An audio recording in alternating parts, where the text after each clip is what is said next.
ایک بزرگ تھے، جب ان کی عمر کوئی 80 سال ہوئی تو انہوں نے اپنی 8ویں شادی رچانے کا فیصلہ کیا.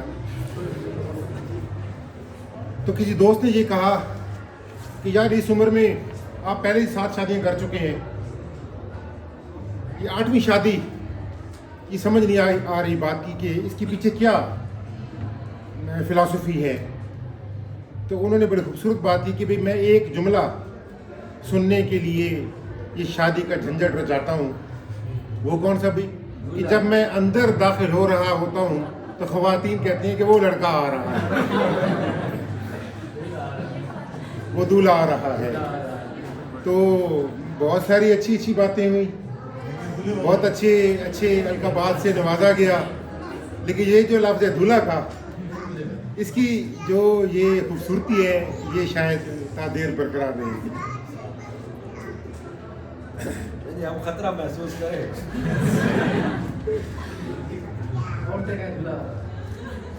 تو تھوڑا سا سفر نامے کے بارے میں، کیونکہ اب مجھے پتہ ہے کہ آپ لوگوں کی چھٹی ہو چکی ہے اور شاید کچھ ویسے ہی بیٹھے ہوئے ہیں تکلف کی خاطر. کولمبس نے جب 1492 کے اندر حادثاتی طور پر امریکہ دریافت کر لیا، حالانکہ وہ زمین کے نیچے سے ہو کر ہندوستان آنا چاہتا تھا، لیکن جب اس 7 مہینوں کا سفر طے کرنے کے بعد وہاں پہنچا تو اس نے ایک جملہ کہا کہ میں اب مغربی ہندوستان میں پہنچ چکا ہوں، I am in West Indies. تو اس جگہ کا نام وہاں پر ویسٹ انڈیز پڑ گیا. حالانکہ انڈیا زمین کے اوپر ہے، ویسٹ انڈیز زمین کے نیچے ہے، اور بہت زیادہ فرق ہے دونوں ممالک میں. تو اس کی دریافت کے بارے میں علامہ اقبال نے یہ کہا تھا کہ کوئی قابل ہو تو کوئی قابل ہو تو ہم شان کہیں دیتے ہیں، ڈھونڈنے والوں کو دنیا بھی نہیں دیتے ہیں، ڈھونڈنے والوں کو دنیا بھی نہیں دیتے ہیں. تو در حقیقت اس شعر کے پیچھے اس سارے جو پورا میں نے ایپیسوڈ بیان کیا ہے، ایک سفر موجود تھا. تو سفر کے اندر ایک خوبصورتی ہے، ایک دلکشی ہے، اور اسی لیے قرآن پاک کے اندر کہا گیا ہے کہ کل سیروا فی الارض، کہ زمین کے اندر چلو پھرو. تو میں نے بھی کوشش کی ہے، بلکہ کوشش کرتا ہوں کہ ہر سال میں 2 سفر کرتا ہوں. سردیوں میں میدانی علاقوں میں نکل جاتا ہوں، اور گرمیوں میں شمالی علاقوں میں نکل جاتا ہوں. سفر تو بہت کیے، لیکن اب میں نے یہ سوچا سمجھا کہ جو مشاہدات جن کا میں تجربہ کر رہا ہوں ان کے اندر اپنے تاثرات بھی شامل کر کے کیوں نہ میں دوسرے جو قارئین ہیں ان تک پہنچانے کی کوشش کروں.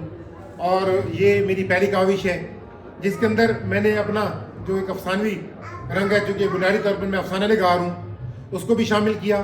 اور جو یہ نیا علاقہ ہے چترال اور کلاش، نیا علاقہ تو خیر نہیں ہے، پرانا علاقہ ہے مرادے بھی، جو ہمارے میاں والی کے لوگ ہیں وہاں تک بہت کم پہنچتے ہیں، بہت تھوڑے لوگ جو ہیں وہ وہاں تک جاتے ہیں. ان کو میں نے بتانے کی کوشش کی ہے کہ وہاں بھی بہت خوبصورت علاقے موجود ہیں، تہذیب ان کی بہت بڑی قدیم ہے. کیونکہ جو کلاش کے لوگ ہیں ان کے بارے میں کہا جاتا ہے کہ یہ در حقیقت پاکستانی نہیں ہے، بلکہ یہ یونان کے لوگ ہیں جو سکندر یونانی کے ساتھ جہاں پر آئے تھے. اور یہ اتنا دور ہے کہ آپ یہ کہہ سکتے ہیں کہ افغانستان کی ایک تنگ سی پٹی ہے، اور یہ پھر یعنی یہ علاقہ جو ہے روس کا ہمسایہ ہے، رشیا کا ہمسایہ ہے. تو وہ ساری چیزیں جو ہیں میں نے ان کی جو رسومات ہیں عجیب و غریب، کہ وہ مردوں کو کیسے دفن کرتے ہیں، کہ مردوں کو وہ ایک تابوت میں بند کر کے زمین کے باہر رکھ دیتے ہیں جنگل میں جا کر. اور ہم جب گئے تو ہم نے دیکھا ان تابوتوں کو دیکھا، اور تابوت وہاں اوپر گلے ہوئے تھے، وہاں کی کھوپڑیاں پڑی ہوئی تھیں، اور ساری چیز جو ہے ہم نے اپنی آنکھوں سے وہاں جا کر دیکھی. تو آدمی حیرت زدہ رہ گیا کہ یہاں کیسی عجیب تہذیب موجود ہے. بہرحال یہ ساری چیزیں کتاب میں موجود ہیں، اور آپ لوگ اگر کتاب پڑھنا چاہیں، آپ کے پاس وقت ہو تو یہ آپ کی لائبریری کے اندر بھی موجود ہے.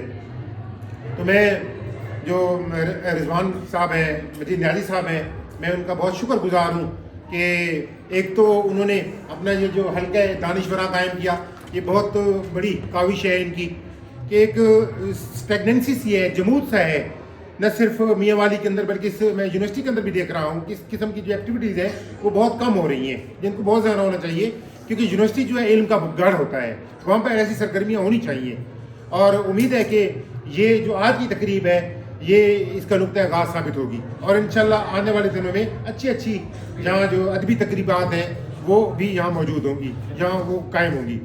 ان کا میں شکر گزار ہوں، اور جنہوں نے آ کر مضامین پڑھے، مظہر نائز صاحب ہیں، صابر صاحب ہیں، تنویر خالد صاحب ہیں، اور جو بھی یہاں آئے ہیں ان کا میں بہت شکر گزار ہوں، اور آپ لوگوں کا بھی کہ آپ تقریباً 1.5 گھنٹے سے یہاں بڑی خاموشی کے ساتھ بیٹھے ہوئے ہیں، اور حالانکہ اسٹوڈنٹس کے لیے، خاص طور پر خواتین جو اسٹوڈنٹس ہوتی ہیں ان کے لیے خاموش بیٹھنا بڑا مشکل ہوتا ہے۔ یہ مجھے پتا ہے کہ 4 کلاسوں کو میں پڑھا رہا ہوں، تو میں دوبارہ شکر گزار ہوں رضوان صاحب کا اور آپ کی جو ٹیم ہے ان کا، کہ وہ 28واں یہ سیشن کر رہے ہیں، اور امید ہے انشاءاللہ یہ سیشن جو ہے یہ جاری رہے گی۔ بہت شکریہ۔